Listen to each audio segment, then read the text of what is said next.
नमस्कार दोस्तों, मैं हूँ मनविंदर और मेरे चैनल पे आप सभी लोगों का बहुत स्वागत है। सभी का मैं खैर मकदम करती हूँ दोस्तों। नई संसद का इनॉग्रेशन आज हो गया है। काफ़ी बवाल हुए, काफ़ी विरोध हुए, लेकिन जब देश के प्रधानमंत्री नरेंद्र मोदी जी को कुछ करना होता है, तो वो करके ही हटते हैं वहाँ से। लेकिन अब लोकसभा का ट्रिपल एट स्पेस एक बड़ी चिंता का विषय बन गया है। ये ट्रिपल एट स्पेस क्या है? इसने किसकी चिंता बढ़ाई हुई है? और पिछले 46 साल से रुका हुआ परिसीमन क्या अब होगा? आज इन सब पर ही हम बात करेंगे। आगे बढ़ने से पहले दोस्तों, जो दर्शक मुझसे पहली बार मिल रहे हैं, मेरे चैनल पे पहली बार आए हैं, वो मेरे चैनल को सब्सक्राइब ज़रूर कर लें, ताकि जो भी कंटेंट मैं बनाऊँ आपके लिए, वो सबसे पहले आप तक पहुँचे। ट्रिपल एट यानी कि 888 यानी कि 888। जी हाँ, नई संसद की लोकसभा में 888 सांसद एक समय में बैठ सकेंगे और देश के प्रधानमंत्री को आपने देखा ही होगा कि वो कोई भी काम बिना सोचे समझे नहीं करते। उनके किसी भी काम के जो परिणाम होते हैं वो बाद में दिखाई देते हैं। अब चूँकि लोकसभा में 888 कुर्सियाँ लगी हुई हैं, ट्रिपल एट, इस बात ने दक्षिण के राज्यों की चिंता बढ़ा दी है। इन राज्यों को ये डर है कि अरसे से रुका हुआ परिसीमन जनसंख्या को आधार मानकर हुआ, तो लोकसभा में हिंदी भाषी राज्यों के मुकाबले में उनकी सीटें करीब-करीब आधी रह जाएँगी। आने वाले दिनों में मैं आपको बता दूँ कि ट्रिपल एट पे एक बड़ी बहस छिड़ने वाली है और ये मुद्दा बनाने वाले लोग कौन हैं, ये भी आप जानते हैं कि कौन ऐसे मामलों की शुरुआत करता है। ये वही लोग हैं जिन्होंने नई संसद का विरोध किया, यानी कि विपक्षी दल। चलिए वो एक बात की बात है, पहले ये जान लीजिए कि दक्षिण राज्यों में चिंता क्यों की जा रही है। इसकी वजह है दोस्तों, परिसीमन के बाद दक्षिण के 5 राज्यों में 42% सीटें बढ़ेंगी, ऐसा एक अनुमान लगाया जा रहा है। जबकि हिंदी भाषी 8 राज्यों की सीटें करीब-करीब 84% बढ़ जाएँगी। यानी कि दक्षिण राज्यों के मुकाबले दुगनी सीटें हैं हिंदी भाषी राज्यों की। और पिछले चुनाव में इन्हीं 8 राज्यों में बीजेपी ने लगभग 60% सीटें निकाली थी। अच्छा, जिन्हें ये मालूम नहीं है ना, वो ये समझ लें कि आखिरी बार 1976 में 1971 की जनगणना को आधार मान करके परिसीमन किया गया था। उस वक़्त देश की आबादी लगभग ऐसे ही होगी 54 करोड़ और हर 10 लाख आबादी पर एक लोकसभा सीट का फार्मूला अपनाया गया था। इस तरह जो टोटल सीटें तय की गई थी वो 543 यानी कि 543 सीटें तय की गई थी। 2011 में देश की आबादी करीब 121 करोड़ थी। उसके बाद जनगणना हुई ही नहीं। अगर उसी जनगणना को आधार मानकर 2026 में परिसीमन किया जाता है तो प्रति 10 लाख, जो कि पहले वाला फार्मूला रहा है, प्रति 10 लाख आबादी पर एक सीट का फार्मूला ही अपनाया जाता है, तो देश भर में लगभग 1210 सीटें होंगी। 1210। चूँकि नई संसद कि लोकसभा में जो मैक्सिमम सीटिंग अरेंजमेंट है, जो स्पेस है, जो कुर्सियाँ हैं, जिन पे सांसद बैठ सकेंगे, वो 888 है। अगर इसे परिसीमन का आधार मानकर 1210 सीटों के साथ कुछ एडजस्ट करें, कुछ ऊपर-नीचे करें, तो यूपी को 147 और कर्नाटक को 45 सीटें मिलेंगी। बाकी राज्यों में भी यही फ़ॉर्मूला अपनाया जाएगा, क्योंकि इतने सालों से यही फ़ॉर्मूला जो है सेट किया हुआ है। और परिसीमन के बाद जो स्टेट वाइज़ लोकसभा की सीटें होंगी, वो भी मैं आपको बताना चाहती हूँ कि जैसे राइट नाउ उत्तर प्रदेश में 80 सीटें हैं, और अगर ये फार्मूला अपनाया जाता है तो यहाँ सीटें हो जाएंगी 147। इसी तरीके से महाराष्ट्र में राइट नाउ 48 सीटें हैं, और फिर बाद में हो जाएंगी 82 सीटें। बिहार में 40, और फिर परिसीमन के बाद 76 सीटें हो जाएंगी। पश्चिम बंगाल में है 42 सीटें, वहाँ हो जाएंगी 67 सीटें। आंध्र प्रदेश में 25 सीटें हैं राइट नाउ, और फिर हो जाएंगी बाद में, अगर परिसीमन होता है तो 37। अगर मैं नेशनल में बात करूं तो जैसा मैंने बताया कि जो हिंदी राज्य हिंदी भाषी जो स्टेट है, उनमें ज़्यादा फ़ायदा होने वाला है। मैं आपको ये भी बता दूं कि हरियाणा और दिल्ली की कितनी होने वाली हैं। हरियाणा में इस समय 10 सीटें हैं, और बाद में हो सकती हैं 18। दिल्ली में इस समय 7 सीटें हैं, लेकिन बाद में हो सकती हैं 12। जम्मू कश्मीर में इसी तरीके से इस समय 5 हैं, और बाद में हो जाएंगी 9। उत्तराखंड में 5 सीटें हैं, और बाद में हो जाएंगी 7। और इसी तरीके से हिमाचल में राइट नाउ जो सीटें हैं वो है 4, और बाद में हो जाएंगी 5।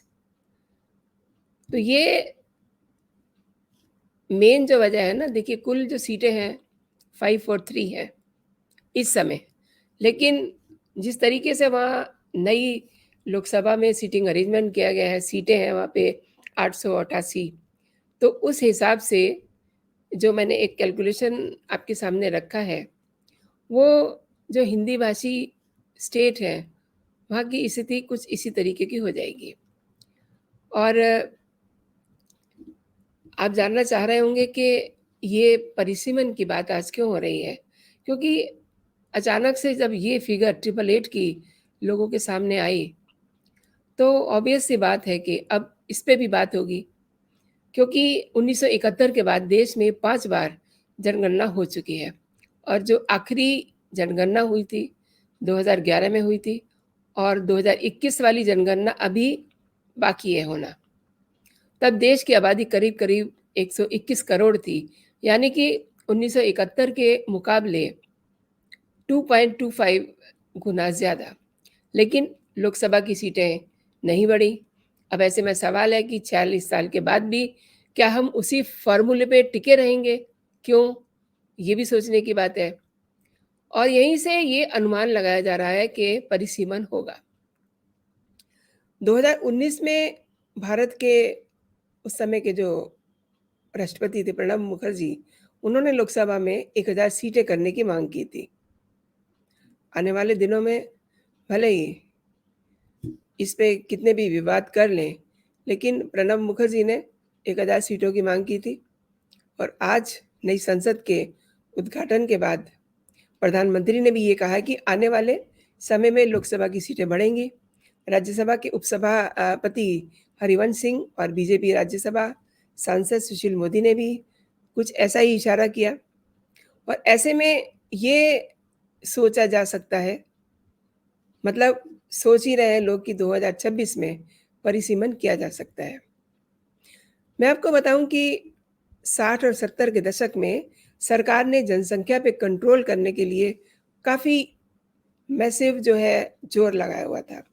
दक्षिण राज्य इस मामले में उत्तरी राज्यों से काफ़ी आगे हैं। उत्तरी हिंदी भाषी जो राज्य हैं उनके मुकाबले काफ़ी एडवांस थे। लेकिन उनकी इस उपलब्धि के पीछे एक बहुत ही कड़वा सच भी है, वो ये कि जनसंख्या घटी तो लोकसभा में उत्तर भारतीय राज्यों के मुकाबले उनकी सीटें भी कम होने वाली हैं। दक्षिणी राज्यों की इस शिकायत को दूर करने के लिए इंदिरा गांधी सरकार ने 1976 में इमरजेंसी के दौरान संविधान में संशोधन करके नए परिसीमन पर 2026 तक के लिए रोक लगा दी थी। यानी कि 2026 में, अब ज़्यादा दिन तो है नहीं, दिन नहीं कहूँगी, ज़्यादा साल नहीं है।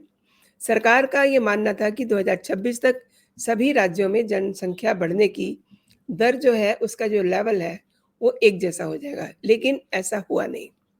और अगर आप आंकड़े देखें, तो वो कुछ और कहते हैं, वो भी इस बात की गवाही नहीं देते। 2011 की जनगणना के मुताबिक दक्षिण भारत के राज्यों की औसत जनसंख्या वृद्धि 12.1% है, जबकि हिंदी भाषी राज्यों की औसत जनसंख्या 21.6% है। यानी कि हिंदी भाषी राज्यों को के मुकाबले करीब-करीब 9% कम। इसीलिए दक्षिण के राज्यों को लगता है कि अगर जनसंख्या के अकॉर्डिंग ये फ़ॉर्मूला अपनाया गया तो लोकसभा में उनकी मौजूदगी काफ़ी घट जाएगी, और इसका इशारा भी दे चुके हैं। जयराम नरेश ने पिछले दिनों ये कहा था कि चीन को पीछे कर भारत दुनिया का सबसे ज़्यादा आबादी वाला देश बन चुका है, और इस पर बहुत चर्चा हुई, लेकिन इस बात पर चर्चा नहीं हो रही कि परिवार नियोजन में आगे रहने वाले ज़्यादातर दक्षिण राज्यों में लोकसभा, राज्यसभा की सीटें भी गंवानी पड़ सकती हैं। केटी रामाराव ने भी कुछ ऐसा ही बयान दिया था।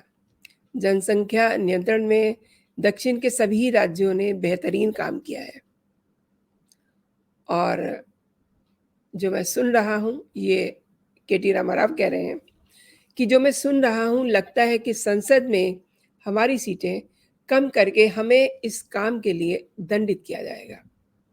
अगर ऐसा हुआ तो ये न्याय का उपहास होगा, मजाक होगा। नई संसद के मुताबिक लोकसभा की सीटें बढ़ती हैं तो नॉर्थ ईस्ट के राज्यों को भी अगर हम देखें तो इस पे ज़्यादा असर होने वाला नहीं है। 8 राज्यों को मिला करके कुल 9 सीटों का ही इजाफा हो रहा है, अगर हम वही कैलकुलेशन करें तो। हालांकि असम में सबसे ज़्यादा 9 सीटों की बढ़ोतरी हो रही है, जबकि बीजेपी मजबूत है, और पिछले लोकसभा में उसे असम में 9 सीटें मिली थी। दक्षिण भारत की पार्टियां और विपक्ष परिसीमन के सपोर्ट में नहीं है। उनका ये मानना है कि परिसीमन हुआ तो इसका फ़ायदा बीजेपी को ही होने वाला है। इसको आप इस तरीके से भी समझ सकते हैं कि परिसीमन के बाद लोकसभा में 888 सीटें होंगी, यानी कि बहुमत का आंकड़ा 445 होगा, और 2019 में बीजेपी को कुल सीटें 303 मिली थी। इनमें 168 सीटें हिंदी भाषी राज्यों से थी, यानी कि करीब-करीब 55% सीटें। अब आप मान लीजिए कि परिसीमन के बाद बीजेपी 2019 का ही प्रदर्शन दोहराती है।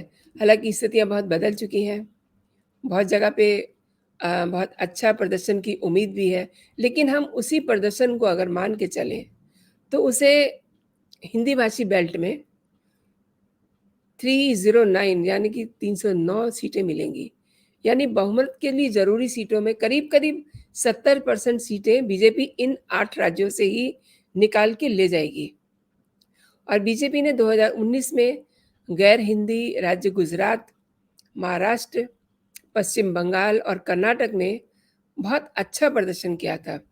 अगर वही प्रदर्शन बीजेपी परिसीमन के बाद भी दोहराती है, गुजरात में 44, पश्चिम बंगाल में 28, कर्नाटक में 40, महाराष्ट्र में 39 सीटें मिलेंगी इस हिसाब से, और इस तरह से बीजेपी इन 12 राज्यों में से ही अपना बहुमत का आंकड़ा पार कर लेगी।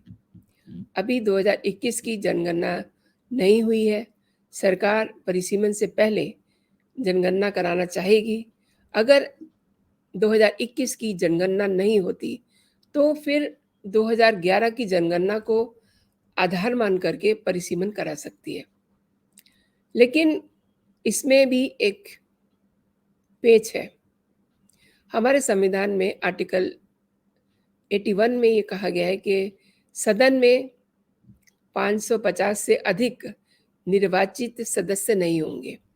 ऐसे में सीटों की संख्या बढ़ती है तो संविधान के संशोधन की भी ज़रूरत पड़ सकती है। अब संशोधन संविधान में होना ये कोई बहुत मुश्किल बात नहीं है। हालाँकि इसे कहना आसान है और इसे करना थोड़ा मुश्किल होगा।